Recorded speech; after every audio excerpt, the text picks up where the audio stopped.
Yan mga guys. Po dito ngayon na nag-iisa dito sa tindahan ko. Mukhang naiinip ako. Sama kasi ng pakiramdam ko kaya ako nakahiga dito sa upuan. Parang nanghihina ko. Kaya yan. Yan mga guys, dito. At mamaya siguro uuwi ako sa bahay kasi nagpaluto ako ng hotcake. Kumuha dito yung anak ko ng pang hotcake. Kaya titikman ko kung anong ginagawa nila doon. Kaya yan mga guys, magandang hapon po ang lahat. So tuloy-tuloy naman siya na maganda ang panahon, hindi maambon at liwanag ang panahon. Yan po, dito po ako ngayon nakaupo at kita mo mga guys yung aking ginagamit na electric fan, napakaliit at nanghina ng hangin. Yan po ay itatapon sana sa basurahan ng asawa ko. Dinampot ko pa. Sabi ko, aandar pa yan. So, ginawa ko, tinanggal ko yung takip at pinaandar ko. Yan ang ginagamit ko kasi may electric pan dito sa baba, inakyat sa taas dahil walang ginagamit dun sa taas. Yan po, ang dami na namin nasirang electric pan dito mga guys. Hindi ko alam kung anong gagawin ko dyan sa mga electric pan. Papaayos ko yun ba't ko di ko na siguro ipapayos. Mamimigay ko na lang po yan sa mga magbabakal pag dumaan dito para madala na po nila.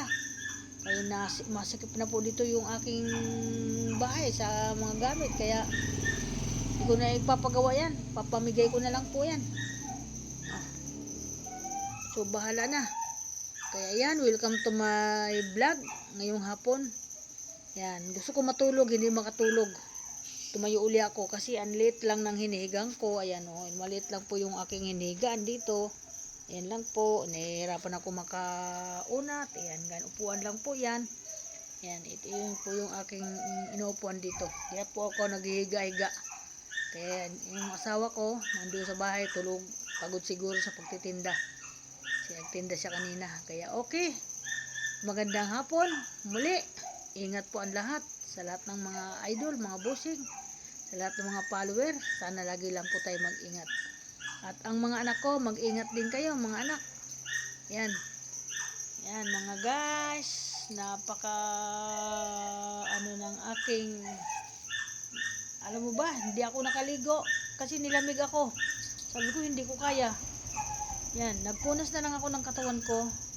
At kahit paano hindi talaga ako parang yelo ang tubig. Ganun ako pag nilalamig ako. Kaya mamayang gabi, baka mamayang gabi ako makaligo at magpapakulo ako ng tubig.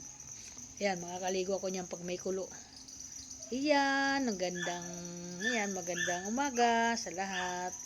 Thank you. I love you so much sa inyo. Magandang hapon sa lahat po. Thank you po. Bye-bye po. Ayan. Ingay yung aso. May aso ata na dyan, oh. Hindi ko alam kaninong aso yan. Ayan. May aso. Ang mga aso ko naman nadudo sa bahay sa 10th floor. Kaya parang dito may asong bago na maingay. Yan. Okay, bye-bye.